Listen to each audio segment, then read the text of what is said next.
The Mansabdari system was introduced by Akbar for the administration of his vast empire. Mansab means rank and Dar means to hold. Therefore, Mansabdar means a rank holder. It is said to be one of the major pillars of the Mughal administration, particularly during its heyday. It lasted in some form or the other till the 19th century. Under the Mughals, it started as a function or a duty, but gradually it turned into mean rank of the noble. Now, in the early days of the Mughal Empire, as well as in some form till the middle of the 17th century, there were two problems which were involved. The first problem was that this measure is supposed to cover all the officers of the Mughal Empire. But we see that it does not cover all the officers. Some of the officers are not called Mansabdars. The second problem was that each Mansabdar must have a rank as well as a contingent of sawar or horsemen. But we see that all officers do not have a rank, or if they do have a rank, they do not have a contingent. So what happens is that sometimes the person who is a civil officer or even a poet is getting money from the military payroll but is not participating in the battle at all. This is nothing new. In the Delhi Sultanate, some of the poets like Amir Khosrow had received money from the military payroll, but they did not participate in battle. When Babur came, he allotted almost 3/4 of his conquest either to the old masters or to the new ones. They were given an area and they were responsible for the executive as well as the financial aspects concerning that area. They were called Wajidars and the system was known as Waja. Humayun did not continue this system. He divided the inhabitants of the Mughal Empire into three broad divisions. One of the division was including the Qazis and the judicial officers were the officials like Umara, ministers, other officials as well. But this all began to change from the time of Akbar. Actually, contrary to public opinion, Mansabdari system did not develop very suddenly. It has a long period of evolution. Professor Shirin Musvi of Aligarh Muslim University has written an excellent article in the Royal Asiatic Society Journal of London in 1981 showing these experiments, showing the stages of the evolution.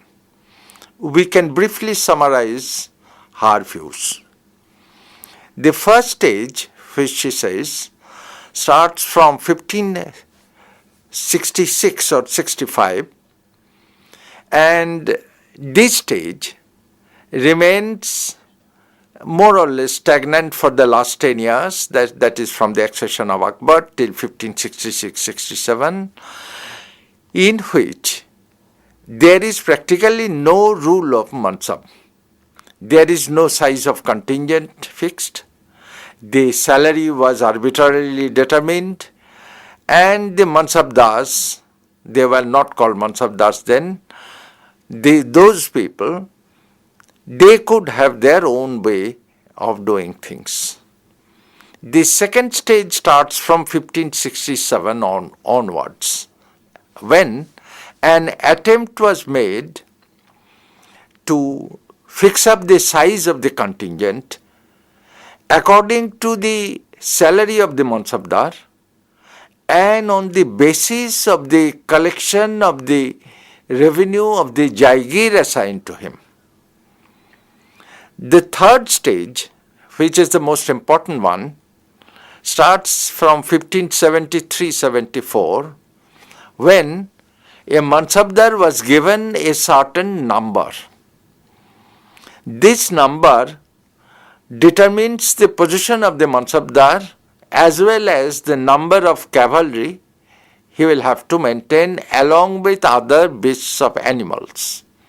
A certain amount of money was given advance to him, and this was called Barwardi, and the final payment was made after the branding of the horses. That is, his horses were marked, which is called branding, or in Persian, dag. This dag was given, then the final adjustment of the salary was made. The last stage, which finalized or formalized the Mansabdari system, came in 1595-96. Here, at this stage, Akbar gave two numbers to the Mansabdar. The first number is called Zat and the second number is called Sawar. This means that the person will have a certain position, a clear position in the Mughal system of administration. It will determine his position in the court, and the Sawar number means that he will have to maintain a certain number of cavalry. His salary as well as his other allowances are dependent on this maintenance of this. Now, this position has created, these two numbers had created quite a deal of controversy at one point of time, which has now been resolved. In the early 20th century, the British historian William Irwin, he said that two numbers means that the Mansabdar has to maintain two contingents of cavalry. A little later, Abdul Aziz, the Indian scholar, he said that the statement of Irwin or the view of Irwin is not correct. The first number means his position, second number means the Sawar. In recent days, in 1966, M. Athar Ali, in his book Some Aspects of Mughal Nobility Under Aurangzeb, had clarified the position and practically confirmed the views of Abdul Aziz. He said that first position is the personal. It determines his rank, it determines his salary, and it is called Zat, Z-A-T. The second one, which is called Sawar, determines the number of contingents he would keep and the money that he would keep for this kind of contingent. He has also given the salary that we shall see later. This suggests that the Mansabdari system has finally evolved around 1595-96, and it is not a sudden one. It has developed through long period of experiment in which there was the struggle between the crown and the nobility. But by 95-96, the struggle was practically over. Abul Fazal, Badauni and others give detailed accounts of the position of the Mansabdars. There are some differences in the authors, but that is not essential to note at this stage. The problem of the salary is this. The Zat rank, that is the first rank, first number, is counted in one way, is determined in one way, and the second number, the second rank, the Sawar rank, is determined in another way. completely opposite to the first rank. For example, the Zat rank is considered separate rank, meaning that one rank has no relation with the other Zat rank. For example, if a Mansabdar is in the rank of 1000 Zat, he will get a certain amount of salary. And if he is promoted to 2000 Zat, it doesn't mean that he will get double the salary of the earlier one. That is, there is no arithmetical proportion between the two ranks of the Zat system, because each Zat rank is considered a separate one for which separate salary is fixed. In case of the Sawar rank, the salary is determined on arithmetical proportion and therefore is totally contrary to the first one. In case of the Sawar rank, it is considered a contract rate and the salary is determined on the unit of the Sawar. For example, a contingent of 10, for example, is considered a unit, and the salary is determined on the basis of this unit per horse multiplied by the rank. For example, if there are 1000 horses and if the salary per horse is 8, then one multiplies this 1000 into 8 with the rank. That is, the rank and the unit is multiplied. So therefore, the salary determination in the Mughal Empire of the Mansabdar depends on two different systems, contrary to each other. Now, in case of the Sawar rank, it must be stated that Sawar rank is either equal to the Zat rank or less than the Zat rank, but is never more than the Zat rank. That is, the second number is always less or equal to the first number. There were exceptions in the last years of Aurangzeb, actually starting more from the time of Shah Jahan, when the Sawar rank has become more than the Zat rank due to historical circumstances, due to the crisis of the Mansabdari system, the crisis of the Mughal Empire. There are two ways to pay the Mansabdars. One is by cash, and this is called the Nakdi system. There were very few who were paid in cash. The other is the assignment of the Jagir. It is important to note that it is not the assignment of the land itself, but the assignment of the revenues of the land. A Mansabdar's progeny did not inherit the land or the Jagir. Each Mansabdar was appointed, promoted, or dismissed exclusively by the emperor.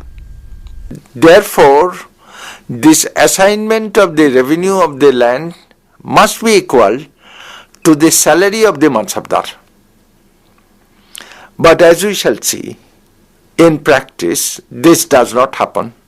This actually did not happen, creating problems for the Mughal administration. Now, in this system, where the Jaigir is assigned, he is called a Jaigirdar, and we shall see later the Jaigirdari system and go into the details of it.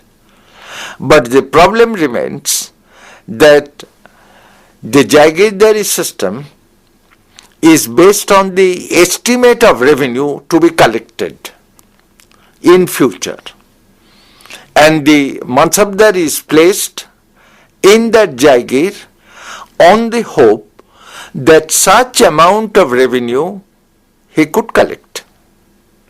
This estimate of revenue of the Jaigir is called Jama,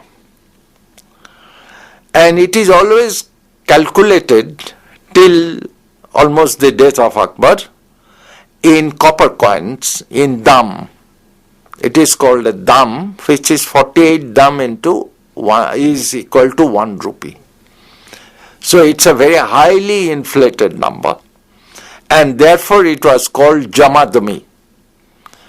The term has continued even later when the revenue was calculated in terms of rupees from the second decade of the 17th century.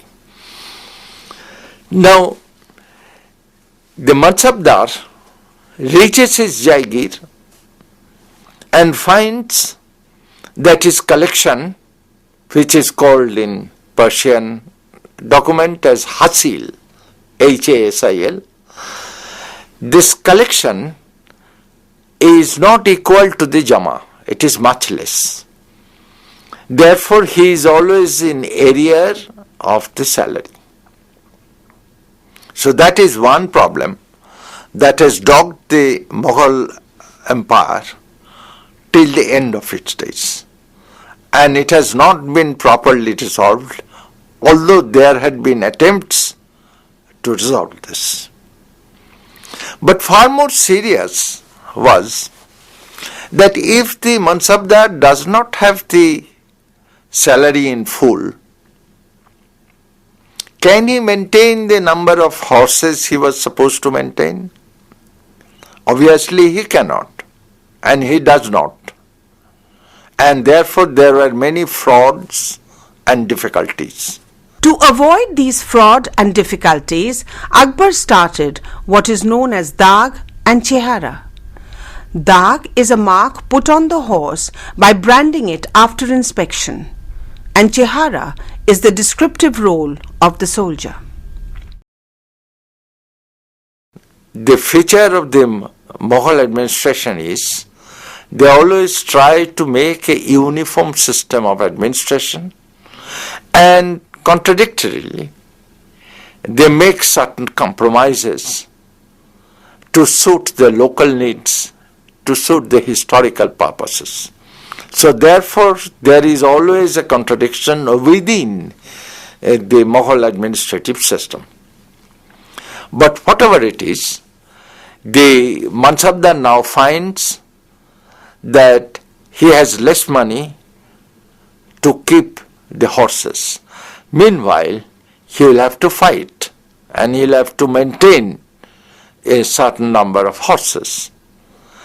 But the problem is that the Sawar rank cannot be more than the Zat rank. Or in other words, a commander of say 500 Zat cannot be easily promoted even if he is an excellent fighter or a good commander to say 2000 Zat. That will create commotion within the Mughal nobility.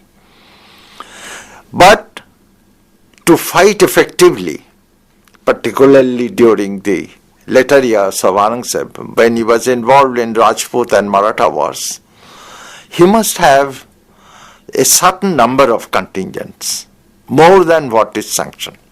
So how to solve this? The problem was solved by a reform popularly known as Do-aspa or Sih-aspa. Aspa, as we know, is horse. Do means 2 and Sih is 3.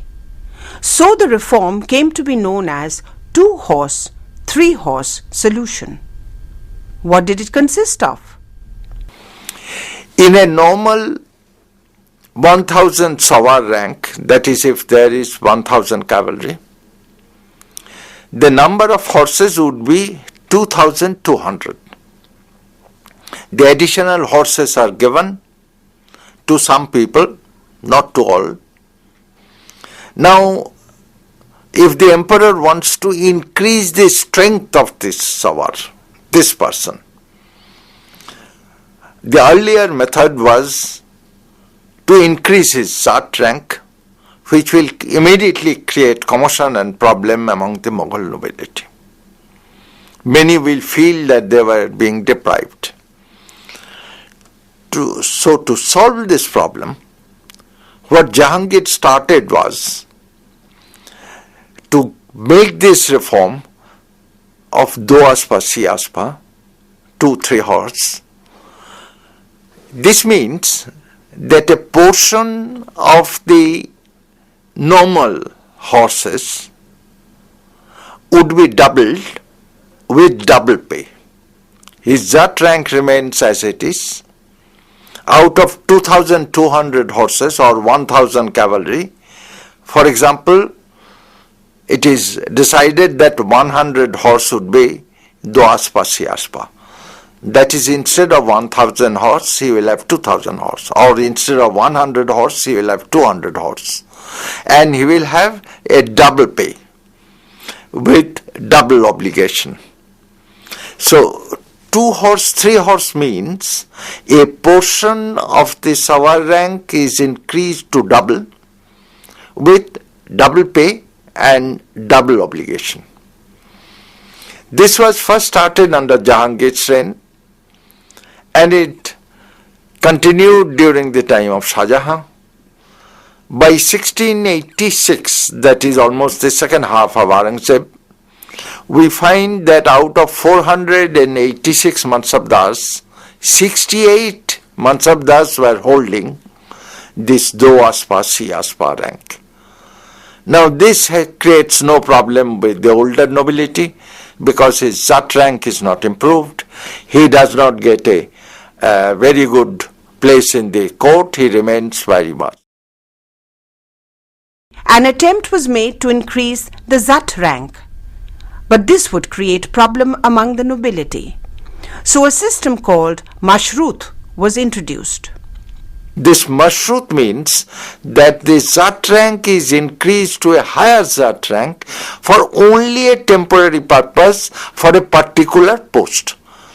For example, if there is a thana or if there is a town or there is a Faujdari where there is a very serious problem, the person in charge of that Faujdari or the Faujdar, he has been given a certain rank, his rank is now increased, and this increase will remain so long he will remain in that post.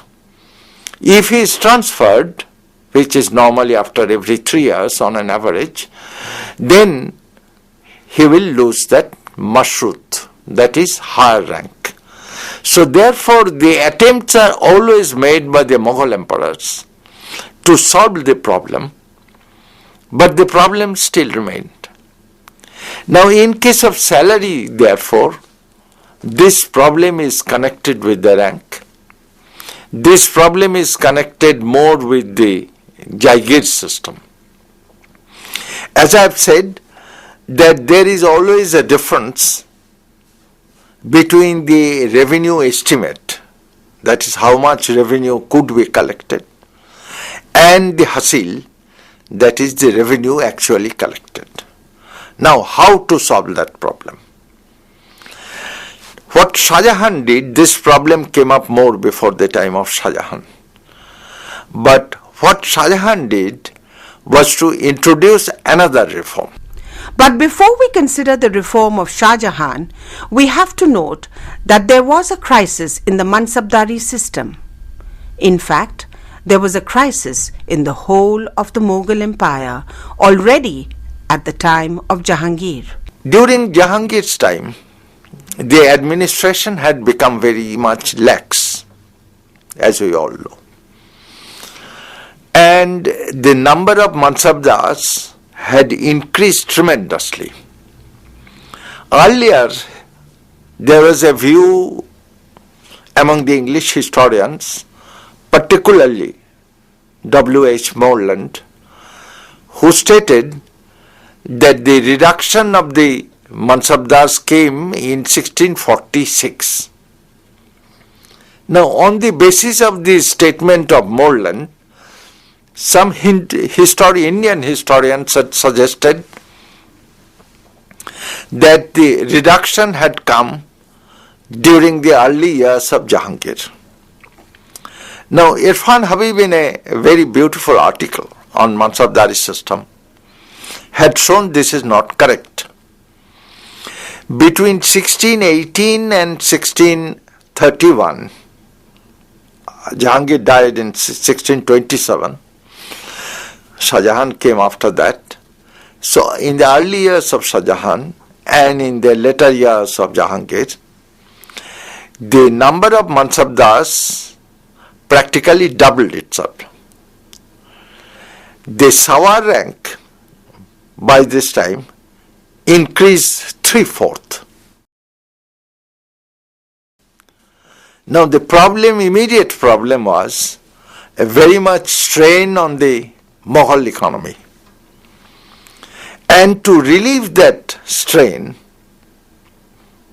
what can be done?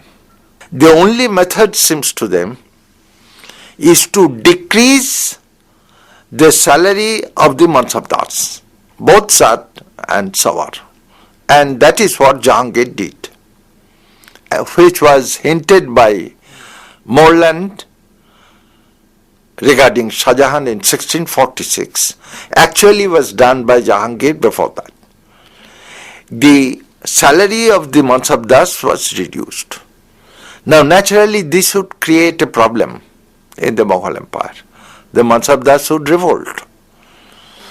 But the advantage was that on the one hand the number of Zat ranks had increased, and on the other hand their salaries were reduced. This once again a very and totally contradictory situation.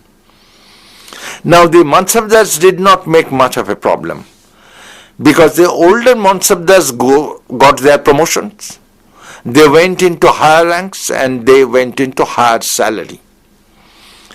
But here is the crux of this situation. Irfan Habib had shown that although they are getting higher salary in paper, in reality they are getting much less. Why? Because by this time, by the 1650s, the revenue of the Mughal Empire had increased tremendously. So therefore there should be an increase of the Zat system, there should be an increase in the Mansabdari system. Number of Mansabdars should be increased, which they did. But this increase of the revenue, partly due to new conquest of new areas, etc., but mostly due to the rise of prices.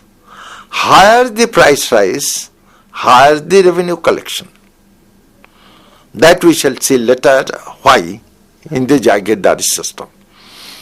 But here we may merely say that higher the prices, higher is the revenue collection. Now if therefore if the revenue is collected at a higher level, that is more revenue is collected, this does not mean that the Mansabdar is getting more money. This only means that in reality Mansabdar is getting same or perhaps less money. So therefore, in the Mughal system, in the Mughal Mansabdari system, the crisis was not really resolved. And therefore, as we shall see now, in case of Shah Jahan, he had to take some measures to solve this problem.